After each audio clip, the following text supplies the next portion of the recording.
தாய் வீடு மே 2024. இனப்படுகொலையின் அரசியல். கிழக்காசிய சமூகங்களில் இனப்படுகொலையின் வேர்கள். எழுதியவர் தேனா ஞாலசீர்த்தி மீனிலங்கோ. வாசிப்பவர் ஆனந்தராணி பாலேந்திரா. அறிமுகக் குறிப்புகள். இனப்படுகொலை என்பது வரலாற்றின் வெவ்வேறு காலகட்டங்களில் மக்களை சீரழித்த குற்றமாகும். இது ஒரு ஒழுங்கமைக்கப்பட்ட குற்றம் என்பதை வரலாறு நமக்கு காட்டியுள்ளது. குற்றம் செய்தவர்கள் தீர்மானிக்கும் ஒரு குறிப்பிட்ட இலக்கு உள்ளது. கடுமையான வன்முறையை கட்டவிழ்த்துவிட்டு அது செயற்படுத்தப்படுகிறது. இது மனித உயிர்களை இழப்பது மட்டுமல்ல, நம்பிக்கை, அறம், மனித உணர்வுகளை இழந்து வாழ வைப்பதும் கூட. விலங்கு ராச்சியத்தில் உள்ள வேறு எந்த உயிரினமும் தனது சக உயிரினங்களை பெருந்திரளில் கொல்ல ஏற்பாடு செய்வதில்லை. அதன் முரட்டு நடத்தை அல்லது நோயின் காரணமாக அவற்றில் ஒன்று சக உயிரியால் கொல்லப்படலாம் அல்லது இறக்கவிடப்படலாம். ஆனால் அழித்தொழிக்கும் காரணத்திற்காக கொலை செய்யப்படுவதில்லை. பிறகு ஏன் ஹோமோசேப்பியன்கள் ஆகிய நாம் நம் சக உயிரினங்களை பெருந்திரளில் கொள்கிறோம்? இந்த கேள்வி முக்கியமானது. இதற்கு ஒரு சமூக பரிமாணமும் அரசியல் பரிமாணமும் உண்டு. இன்று பொதுவாக இனப்படுகொலைகள் என அறியப்படுகின்ற கூட்டுக்கொலைகளுக்கு இனத்துவம் என்பது காரணமாக கூறப்பட்டாலும், உண்மையில் இது நிகழ்வது இனப்படுகொலையை நிகழ்த்தும் இனத்தின் தேவைகளுக்காக அல்ல என்பதே உண்மை. மாறாக இனத்தின் ஒரு சில உறுப்பினர்களின் நலனுக்காக இது திட்டமிடப்பட்டுள்ளது. இத்தகைய பெருந்திரளான கொலைகளை வழிநடத்துவதில் அரசியல் நிகழ்ச்சி நிரல்கள் மிக முக்கியமானவை. ஆனால் அது மட்டுமல்லாமல் சக்தி வாய்ந்த ஆட்சியாளர்களின் மதமும் தனிப்பட்ட தன்முனைப்புகளும் தமக்கான பாத்திரங்களை வகிக்கின்றன. இதை வரலாறெங்கும் காணலாம். இவ்வாறான இரண்டு நிகழ்வுகளை இக்கட்டுரை நோக்குகிறது.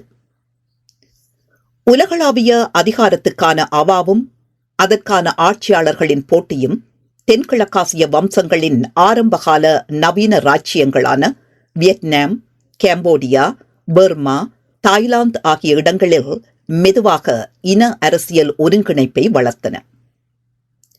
தென்கிழக்கு ஆசியாவில் கன்பூசிய மற்றும் பௌத்த சித்தாந்தத்தில் மையப்படுத்தப்பட்ட அரசுகள் தோன்றின. இதற்கு அதிகரிக்கப்பட்ட விவசாய முயற்சிகள், மக்கள் தொகை வளர்ச்சி மற்றும் 1368 சீனாவில் மிங் வம்சம் நிறுவப்பட்ட பின்னரான புதிய தொழில்நுட்பத்தின் பரவல் ஆகியன முக்கிய பங்களித்தன.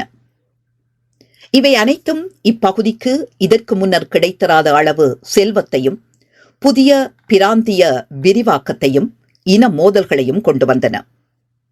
இது அப்பகுதிகளில் வாழ்ந்து வந்த பல்வகைப்பட்ட சிறுபான்மையினரின் எதிர்காலத்தை அச்சுறுத்தியது. ஐரோப்பாவைப் போலவே 14 முதல் 18ஆம் நூற்றாண்டுக்கு இடைப்பட்ட காலப்பகுதியில் இனத்துவ வேறுபாடுகள் பற்றிய புதிய கருத்துக்கள் தோற்றம் பெற்றன. பண்டைய நவீன விவசாய மாதிரிகளுக்கிடையிலான முரண்பாடு உருவானது. இவை இரண்டும் சேர்ந்து இன மத மோதல்களை அதிகப்படுத்தின. அண்டை நாடுகளுக்கு எதிரான வியட்நாமின் புதிய கன்பூசிய நாகரிக பணி, ஜப்பானின் பிராந்திய ஒருங்கிணைப்பு மற்றும் கொரியா மீதான படையெடுப்பு, கம்போடியா மீதான ஐபீரிய வெற்றியாளர்களின் விரிவாக்கத்திற்கான தாக்குதல்கள், ஜாவாவின் சக்தி வாய்ந்த புதிய மாதரம் வம்சத்தின் எழுச்சியும், ஜாவானீஸ் இஸ்லாம் மீதான அதன் மிருகத்தனமான சுத்திகரிப்பும், பர்மாவிலும் கம்போடியாவிலும் புத்த மதத்தை அடிப்படையாக கொண்ட பிரத்யேகமான இன மத அடையாளங்களை நிறுவுவதற்கான வன்முறை என அனைத்தும் இனப்படுகொலைகளுக்கான கதவுகளை திறந்தன. தனிமனித நலன் இனப்படுகொலைகளில் எவ்வாறு செல்வாக்கு செலுத்துகிறது? அதிகாரத்துக்கான அவா ஏற்படுத்தும் விளைவுகள் என்ன? இது இனப்படுகொலைக்கு எவ்வாறு பங்களிக்கிறது போன்ற வினாக்களை ஆராய்வதற்கு 2 உதாரணங்களை நோக்கலாம். வியட்நாமிய டாய் வியட்டின் கொலைக்களங்கள். 11ஆம் நூற்றாண்டிலிருந்து வட வியட்நாமின் சிவப்பு நதி படுகையில் இருந்த வியட்நாமிய பௌத்த ராச்சியமான டாய் வியட்டிலிருந்து படை வீரர்கள் மற்றும் குடியேற்றவாசிகளின் தெற்கு நோக்கி விரிவாக்கத்திற்கான முயற்சிகள் சாம்ஸுடன் கசப்பான போர்களை தூண்டின. 15ஆம் நூற்றாண்டு வரை இவ்விரு தரப்புக்கும் தொடர்ச்சியான போர்கள் நடந்தன. சீனாவின் சுங் வம்சத்தால் ஆயுத உதவியை பெற்ற சாம்ஸ் டாய் வியட்டில் ராச்சியத்துக்கு ஒரு வலிமை மிக்க இராணுவ மற்றும் கடற்படை எதிரியாக இருந்தது. 11ஆம் நூற்றாண்டின் போருக்கு பிறகு டாய் வியட் அதன் சாம்ஸ் கைதிகளை வடக்கே நாடு கடத்தி வியட்நாமிய இந்திய பகுதியில் குடியமர்த்தியது. 1200 மற்றும் 1340 2.4 மில்லியனாக மதிப்பிடப்பட்ட டாய் வியட்டின் மக்கள் தொகையானது பொருளாதார மற்றும் மக்கள் தொகை விரிவாக்கம் ஆகியவற்றால் இரட்டிப்பாகியது.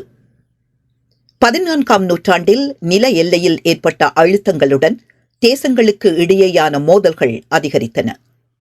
1400 வாக்கில் சாம்ஸ் தாக்குதல்கள் நிலத்தின் உற்பத்தி திறன் வீழ்ச்சி மற்றும் சராசரி பண்ணை அளவுகள் வறட்சி, நோய் மற்றும் உள்நாட்டு கிளர்ச்சிகளுடன் இணைந்து மக்கள் தொகையை 1/3 குறைத்து 1.6 மில்லியன் ஆக்கியது.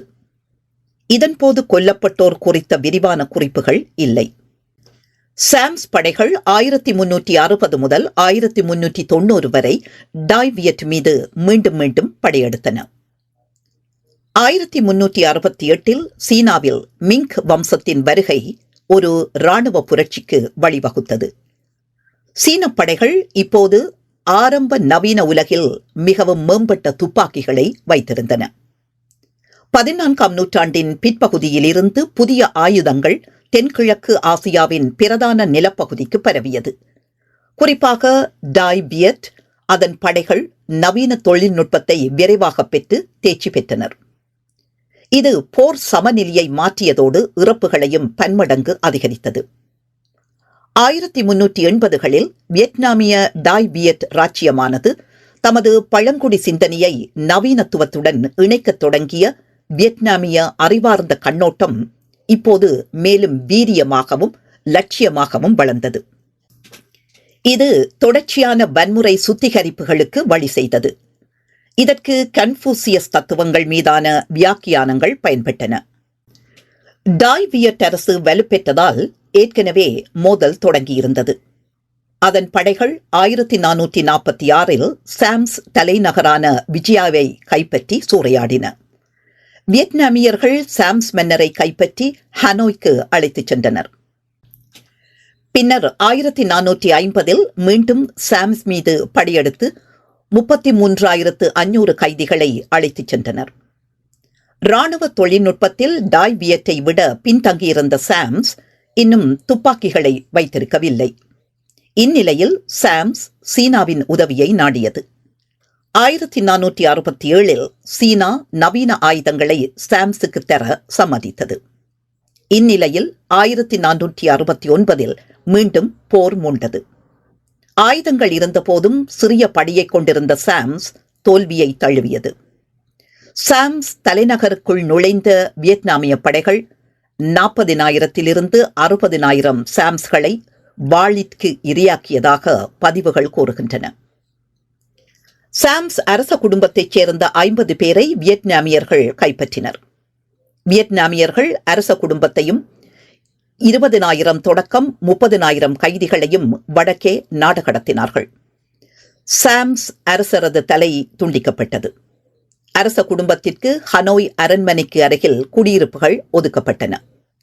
அங்கு அவர்கள் 30 ஆண்டுகள் வாழ்ந்தனர். சில சாம்ஸ் கைதிகள் வியட்நாமிய உயர் அதிகாரிகளின் தோட்டங்களில் அடிமைப்படுத்தப்பட்டனர். மற்றவர்கள் வியட்நாமிய பெயர்களை ஏற்கவும் வியட்நாமியர்களை திருமணம் செய்து கொள்ளவும் தங்களை திருத்திக் கொள்ளவும் உத்தரவிட்டனர். ஆனால் அவர்களின் ஒருங்கிணைப்புக்கு உள்ளூரில் எதிர்ப்பு வளர்ந்தது. இணைக்கப்பட்ட சம்பாவின் வடக்கு மற்றும் மத்திய பகுதிகள் இப்போது டாய் வியட்டின் 13வது மாகாணமாக மாறியது. டாய் வியட்டின் விரிவாக்கம் மேற்கு நோக்கியும் இருந்தது.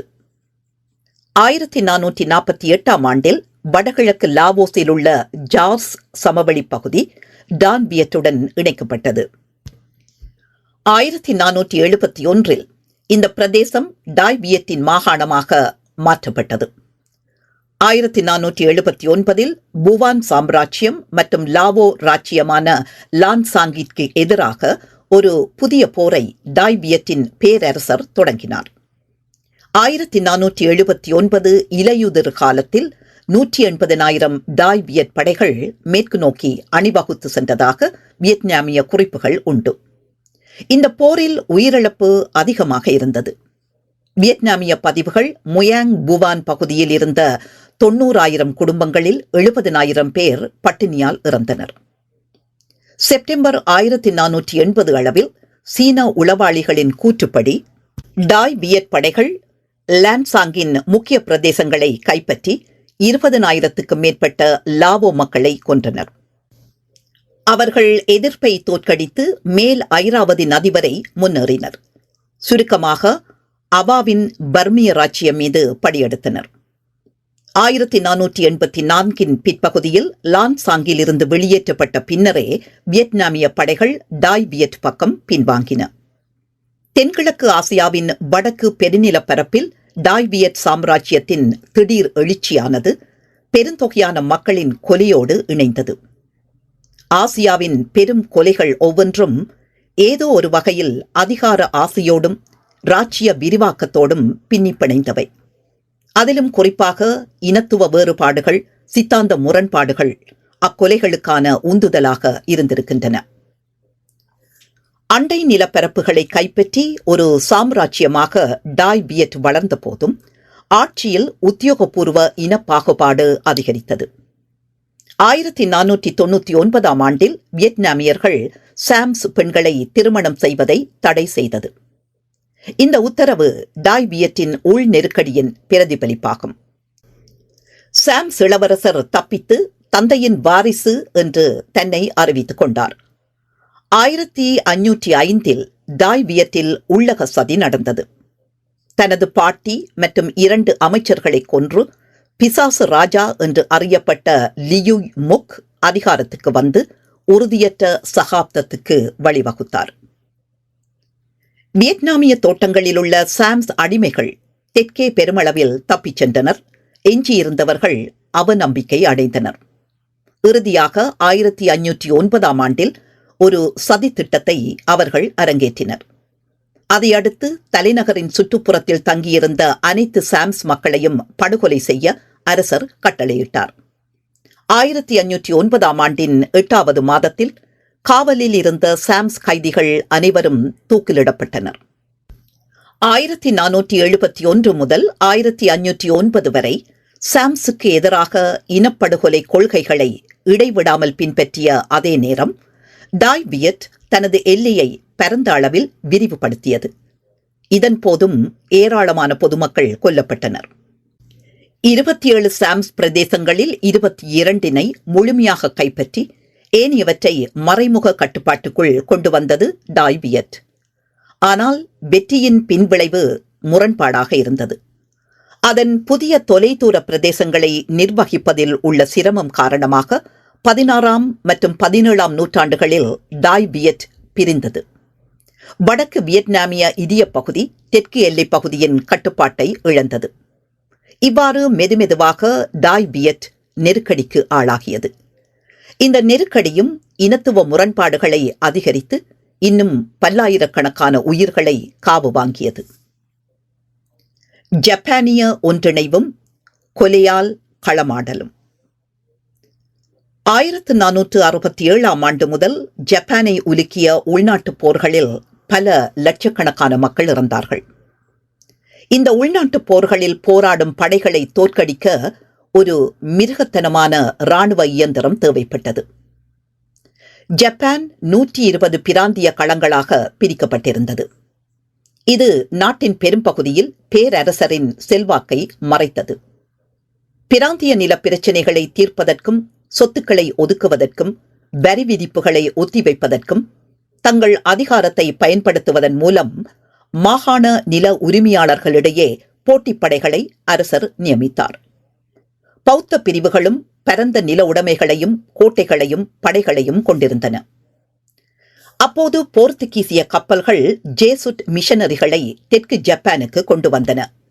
மேலும் 1550களில் இருந்து கியூ தீவில் பலர் கிறிஸ்தவத்துக்கு மதம் மாறினர். இது அங்கு மேலும் மோதலுக்கு வழிவகுத்தது. இக்கால பகுதியில் ஜப்பானில் வன்முறை சட்டமாகிவிட்டது. அதே சமயம் இரக்கமற்ற திருமண அரசியல், கூட்டாளிகளின் கொலை மற்றும் மத நிறுவனங்களின் அழிவு ஆகியவை பொதுவானவையாக இருந்தன. பல குடும்பங்கள் பிரிந்தன. அகால மரணம் அனைவரையும் அச்சுறுத்தியது. இவை அனைத்திலிருந்தும் ஒரு புதிய ஜப்பானிய அரசியல் வந்தது. 1558 லண்டனில் முதலாம் எலிசபெத்தின் முடிசூட்டு விழாவுக்கு ஒரு வருடம் முன்பு பேரரசர் ஓஹிமாச்சி கியோட்டோவில் அரியணை ஏறினார். ஆனால் அவரது பங்கு தற்காலிகமானது என்பதை வரலாறு நிரூபித்தது. 1590களில் ஜப்பானின் வலிமையான இராணுவ மற்றும் நிர்வாக ஒருங்கிணைப்பின் மூலம் ஜப்பானில் ஆதிக்கம் செலுத்திய போர் வீரன் டோயோடோமி ஷிடயோஷிதான் கொரியாவிலும் சீனாவிலும் கூட வெற்றிகளுக்கு அடித்தளம் அமைத்தான். புதிய இராணுவவாத மையப்படுத்தப்பட்ட ஆட்சியானது ஜப்பானிய பழங்காலத்தின் வழிபாட்டு முறையை முத்துரை குத்தியது. இது ஜப்பானின் 3 அதிக மக்கள் தொகை கொண்ட தீவுகளில் பெரும்பாலும் நெல் வளரும் சமூகத்தில் விவசாயிகளின் பங்கை வலியுறுத்தியது மற்றும் பிராந்திய விரிவாக்கத்தின் மீதான ஆவேசத்தை வலியுறுத்தியது. 1592 கொரியா மீது ஷிடயோஷி தனது முதல் படையெடுப்பை தொடங்கிய நேரத்தில் ஜப்பான் ஒரு நூற்றாண்டு தொடர்ச்சியான உள்நாட்டுப் போரை சந்தித்திருந்தது. மேலும் அதன் படைகளுக்கு பல தசாப்தங்களாக அனுபவம் இருந்தது. அவர்கள் பல்லாயிரக்கணக்கான திறன்மிகு போராளிகளை கொண்டிருந்தனர். அவர்களில் சிலர் துப்பாக்கிகளுடன் நன்கு பழக்கப்பட்டிருந்தனர். மாறாக கொரியாவில் துப்பாக்கிகள் குறித்த பரிச்சயம் இருக்கவில்லை. போரில் சமீபத்திய அனுபவம் அவர்களிடம் இல்லை.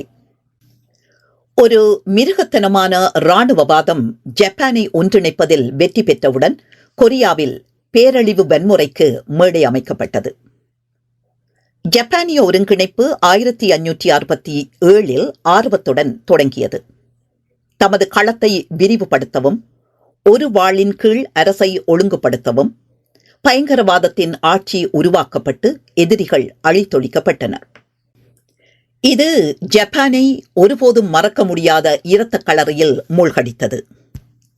1570 73 கால பகுதியில் இந்த சர்வாதிகார ஆட்சிக்கு எதிராக ஆயுதமேந்திய புத்த பிரிவுகள் போரிட்டன.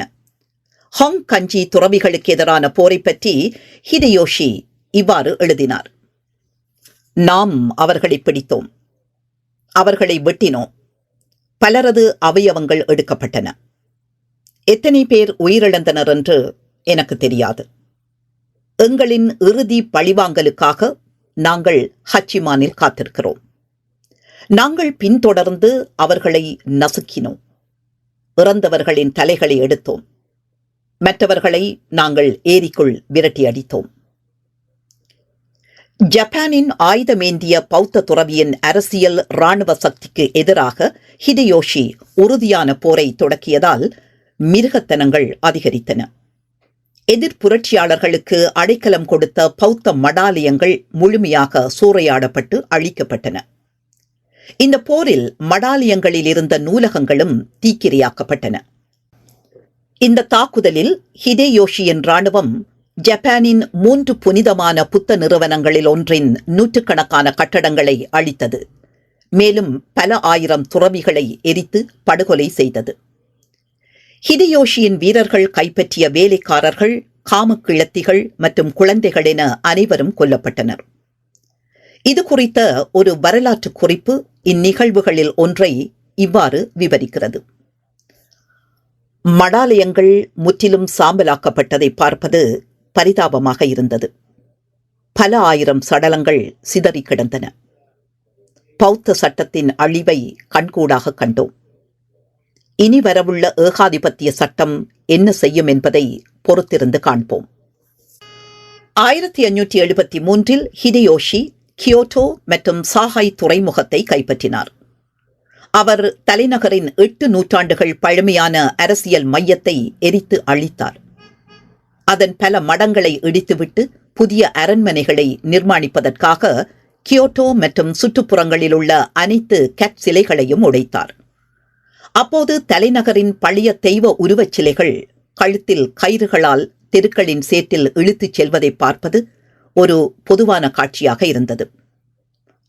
1574 ஆண்டில் இக்கோ பௌத்த பிரிவைச் சேர்ந்த 20,000 ஆயுதமேந்திய உறுப்பினர்களால் பாதுகாக்கப்பட்ட 2 கோட்டைகளை ஹிடேயோஷி முற்றுகையிட்டார். அவர்களின் உணவுப் பொருள் விநியோகத்தை தடுத்து அவர்கள் பசியால் பலவீனமடைந்த போது உள் நுழைந்து அனைவரையும் கொன்றார். 1570களின் பிற்பகுதியில் ஹிடேயோஷி தனது படுகொலைகள், சக்தி வாய்ந்த குடும்பங்களை அழித்தல், பௌத்த கோட்டைகள் மீதான தாக்குதல்கள் என்பவற்றை தீவிரப்படுத்தினார். அடுத்து 1579 80 60,000 பேர் கொண்ட இராணுவம் ஓசாகாவில் உள்ள ஹொங்கச்சி பிரிவின் கோவில் கோட்டையை முற்றுகையிட்டது. ஆயிரக்கணக்கான முதியவர்கள், பெண்கள் மற்றும் குழந்தைகள் தப்பிக்க முயன்றபோது அனைவரும் கொல்லப்பட்டனர். அடுத்த தசாப்தத்தில் அவர் இராணுவ மேலாதிக்கத்தை பயன்படுத்தவும் எதிர்ப்பை நடுநிலைப்படுத்தவும் விரும்பினார். சாத்தியமான கூட்டாளிகளுக்கு ராஜதந்திர ரீதியாக பிராந்திய சுயாட்சியை விட்டுக் கொடுப்பதன் மூலம் அவர்கள் தங்கள் நாடுகளின் மீதான கட்டுப்பாட்டை உறுதிப்படுத்தினார். வியக்கத்தக்க வெற்றிகரமான தொடர் போர்களின் விளைவால் ஹிடேயோஷி 1591 ஜப்பான் முழுவதையும் ஒன்றிணைத்தார். ஹிடேயோஷி வெறும் 8 ஆண்டுகளில் நவீன ஜப்பானை உருவாக்கினார். மேலும் சீனாவை எதிர்கொள்ள தயாராக இருந்தார். ஹிடேயோஷியின் இராணுவவாதம் பிராந்திய விரிவாக்கவாதத்துடன் இணைந்து ஜப்பானிய இன அடையாளத்தை வலுப்படுத்தியதுடன் கொரியா மீதான அவரது வரவிருக்கும் தாக்குதல்களின் இனப்படுகொலை வன்முறையை அதிகப்படுத்தியது. 4ஆம் நூற்றாண்டில் அரிசி பொருளாதாரத்தை அறிமுகப்படுத்தியதன் மூலம் ஜப்பானின் வளர்ந்து வரும் அரசியல் தெய்வங்களை நெற்செடியின் காதுகளாக சித்தரிக்கும் அதன் சொந்த விவசாய பிரபஞ்சத்தை உருவாக்கியது. பௌத்தம் மற்றும் ஷிண்டோயிசத்தின் செல்வாக்கால் இந்த விவசாய அண்டவியல் ஆதிக்கம் புதிய உச்சத்தை எட்டிய நேரத்தில் ஜப்பான் முழுவதும் ஹிடேயோஷி அதிகாரத்தை கைப்பற்றினார். அரிசி புனிதமானது என்பதுடன் இறைச்சி சாப்பிடுவது கூட தூய்மையற்றது என்று தடை செய்யப்பட்டது. மாமிசம் விற்பது என்பது இப்போது ஒரு அருவருப்பான தொழிலாக இருந்தது. இது நாட்டின் புறம்போக்கு மக்களுக்கு மட்டுமே பொருத்தமானது என்ற கதையாடல் செல்வாக்கு பெறத் தொடங்கியது. இதன் வழி புலால் உண்போர் கொலையுண்டனர், இன்னல்களுக்கு ஆளாகினர். ஹிடேயோஷி தனது பரம்பரை மிகவும் உயர்ந்தது என்று வலியுறுத்தினார். உள்நாட்டு ஷிண்டே சிந்தனையை வரைந்து அவர் தன்னை சூரியனின் மகன் ஹிரின் நோகோ என்று கருதினார். மேலும் ஜென் புத்த ஆலோசகர்களின் ஊக்கத்துடன் அவர் ஜப்பானை கடவுள்களின் நாடு ஷிங்கோகு என்றும், ஜப்பானின் ஏகாதிபத்திய தெய்வம் காமி அனைத்து உணர்வுள்ள உயிரினங்களுக்கும் அடித்தளம் என்றும் குறிப்பிட்டார். ஜப்பானை மையமாக கொண்ட இந்த உலக கண்ணோட்டத்திற்காக கன்பூசியனிசத்திற்கும் பௌத்தத்துக்கும் மேலாக ஜப்பானிய மதத்தை 15ஆம் நூற்றாண்டின் ஷிண்டே சிந்தனையாளரிடமிருந்து ஹிடேயோஷி உருவாக்கினார். அவரது கிறிஸ்தவ விரோத வெளிநாட்டு கொள்கை நிலைப்பாடுகளுக்காக இராணுவவாத ஜென் புத்த துறவிகளின் ஆலோசனையையும் பெற்றார். ஹிடேயோஷியின் விரிவாக்க கட்டாயம் அத்தகைய பண்டைய முன்னோடிகளிலிருந்து முளைத்தது. உள்நாட்டு விவசாய மற்றும் கலாசார தரிசனங்களால் உரமாக்கப்பட்டது.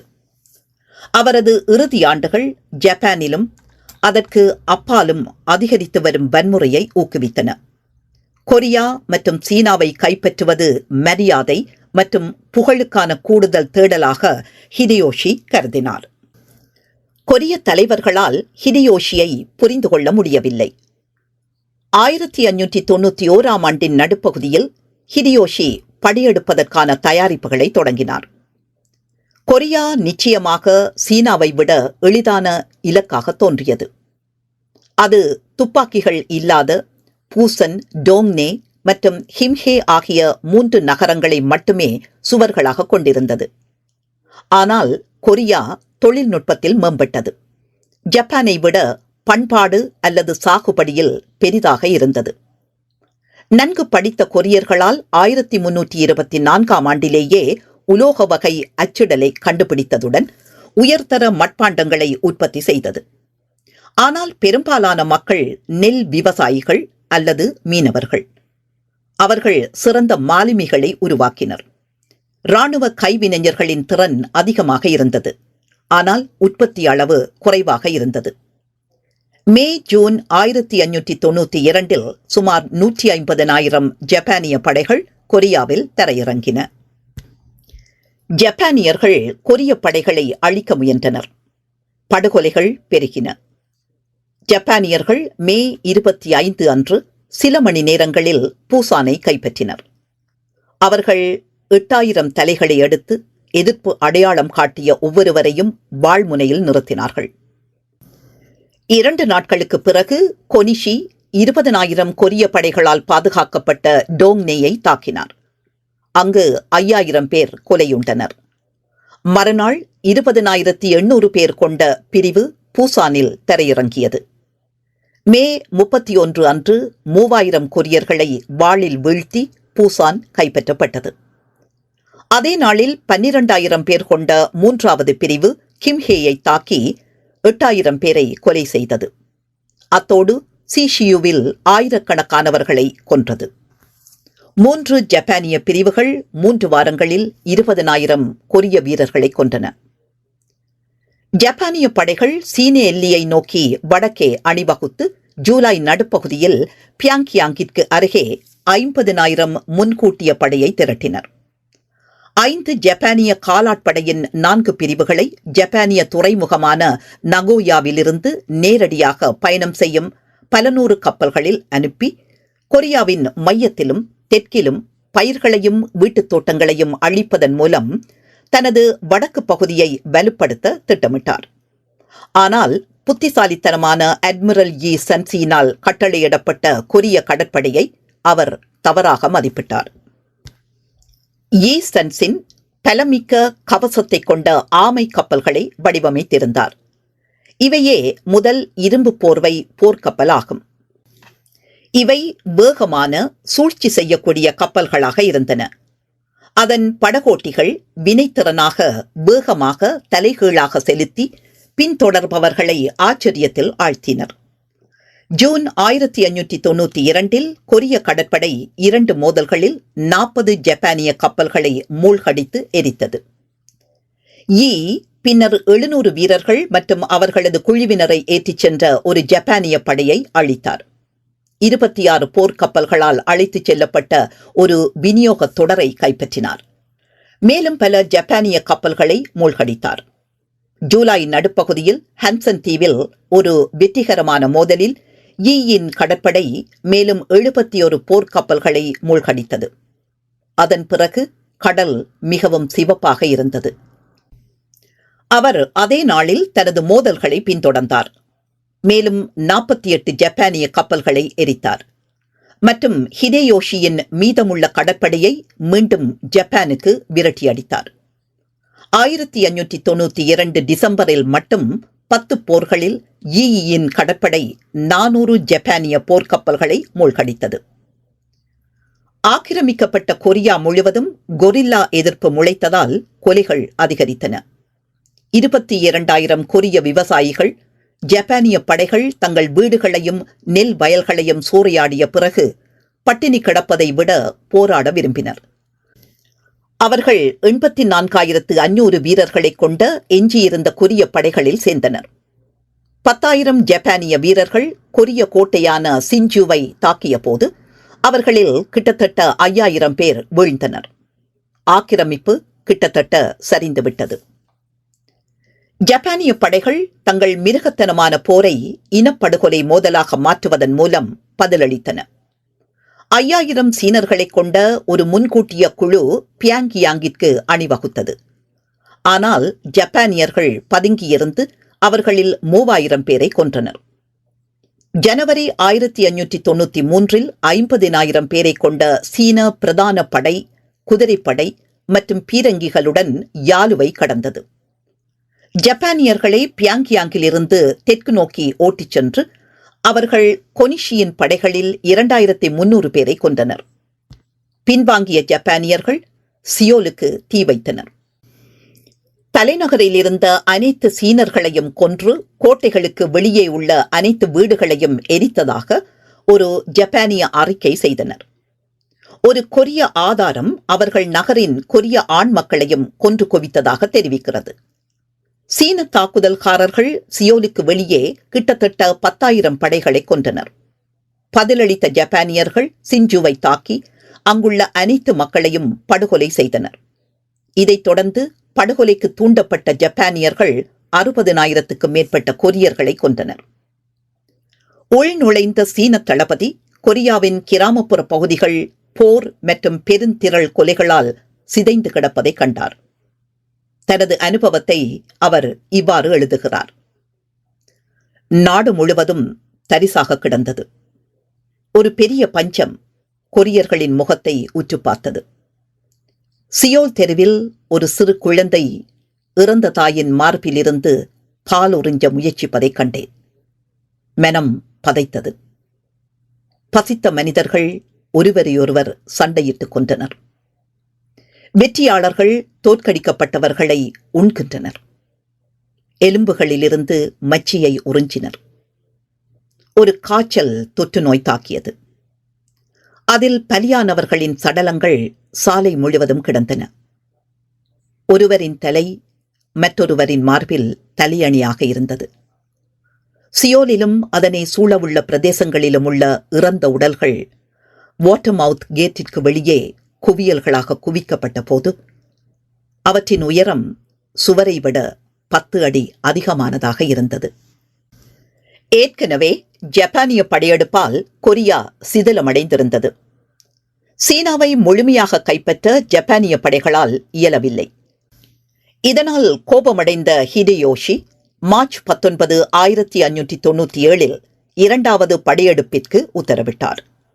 மொத்தம் 141,500 ஜப்பானிய வீரர்களை கொண்ட 9 புதிய பிரிவுகள் தெற்கு கொரியாவை சென்றடைந்தன. ஹிடேயோஷி தனது தளபதிக்கு இனப்படுகொலைக்கான கட்டளையை வழங்கினார்.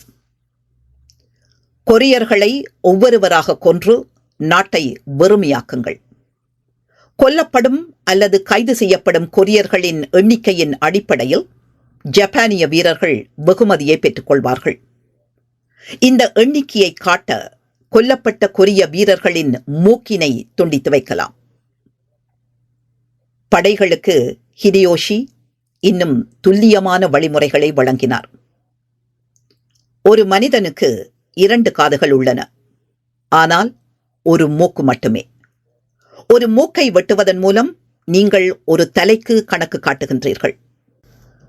நீங்கள் ஒருவரை உயிருடன் பிடித்தால் முதலில் அவரது மூக்கை துண்டிக்கவும் பிறகு அவரை கைதியாக வைத்திருக்கவும் உங்களுக்கு அனுமதியுண்டு. மூக்குகள் பீப்பாய்களில் ஊறுகாய்களாக கியோட்டோவிற்கு அனுப்பப்பட வேண்டும். தலைகளை ஒரு மேட்டில் புதைப்பதற்கு முன் ஜப்பானியர்கள் காதுகள் மற்றும் மூக்குகளை வெட்டி அவற்றை பீப்பாய்களில் ஊறுகாய்களாக கியோட்டோவுக்கு அனுப்பினர். ஒரு மாதத்தில் 2 ஜெனரல்கள் முறையே 18,350 மற்றும் 5,044 மூக்குகளை சமர்ப்பித்தனர். கொரியாவிலிருந்து அனுப்பப்பட்ட 200,000 மூக்குகள் கொல்லப்பட்டோரின் ஒரு பகுதியை மட்டுமே பிரதிநிதித்துவப்படுத்தியது. ஜப்பானிய ஜெனரல் ஒருவரின் போர் நினைவு குறிப்புகள் 185,738 கொரிய மற்றும் 29,014 சீன தலைகள் அடக்கம் செய்யப்பட்டதற்கு சாட்சியமளித்தன. ஜப்பானிய படைகள் 100,000க்கும் மேற்பட்ட கொரிய கைவினைஞர்கள் மற்றும் அறிஞர்கள் மற்றும் 60,000 பெண்களை கைப்பற்றினர். மேலும் அவர்களை வலுக்கட்டாயமாக ஜப்பானுக்கு கொண்டு சென்றனர் அல்லது வெளிநாடுகளுக்கு அடிமைகளாக விற்றனர். கொரியாவில் ஹிடேயோஷியின் இனப்படுகொலை படையெடுப்புகள் விரிவாக்கவாதத்தால் ஈர்க்கப்பட்டு பழங்கால மற்றும் விவசாயத்தின் வழிபாட்டு முறைகளால் வலுப்படுத்தப்பட்டன. டோகுகாவா உள் அடக்குமுறை மற்றும் வர்த்தக கட்டுப்பாடுகள் ஆகியவை ஜப்பானிய மத சிறுபான்மையினரை அழித்தன. அரசியல் மேலாதிக்கம் மற்றும் இன ஒற்றுமையை நாடும் ஒரு விவசாய பேரரசின் மிருகத்தனமான இராணுவ மயமாக்கல் மற்றும் ஒன்றிணைப்பு வெளிநாடுகளில் இனப்படுகொலையையும் உள்நாட்டில் வன்முறை கலாசார ஒடுக்குமுறையையும் உருவாக்கியது. தொடரும் குறிப்புகள். கிழக்காசிய சமூகங்களின் இராச்சிய விரிவாக்கமும் அத்தோடு இணைந்த இனத்துவ மத மேலாதிக்க முரண்பாடுகளும் எவ்வாறு கிழக்காசிய வரலாற்றை படுகொலைகளின் வரலாறாக மாற்றியுள்ளது என்பதை இங்கு பார்த்தோம். குறிப்பாக நவீன ஆயுதங்களின் பரவலான பயன்பாடு இல்லாத 11ஆம் நூற்றாண்டு முதல் 16ஆம் நூற்றாண்டு வரையில் அரங்கேறிய கொடூரங்களையே பார்த்தோம். இதன் பிறகான காலம் எவ்வாறு இருந்தது, தென்னாசியா இதே கால பகுதியில் அமைதியாக இருந்ததா ஆகிய கேள்விகளை அடுத்த கட்டுரையில் நோக்குவோம். தொடரும். நன்றி.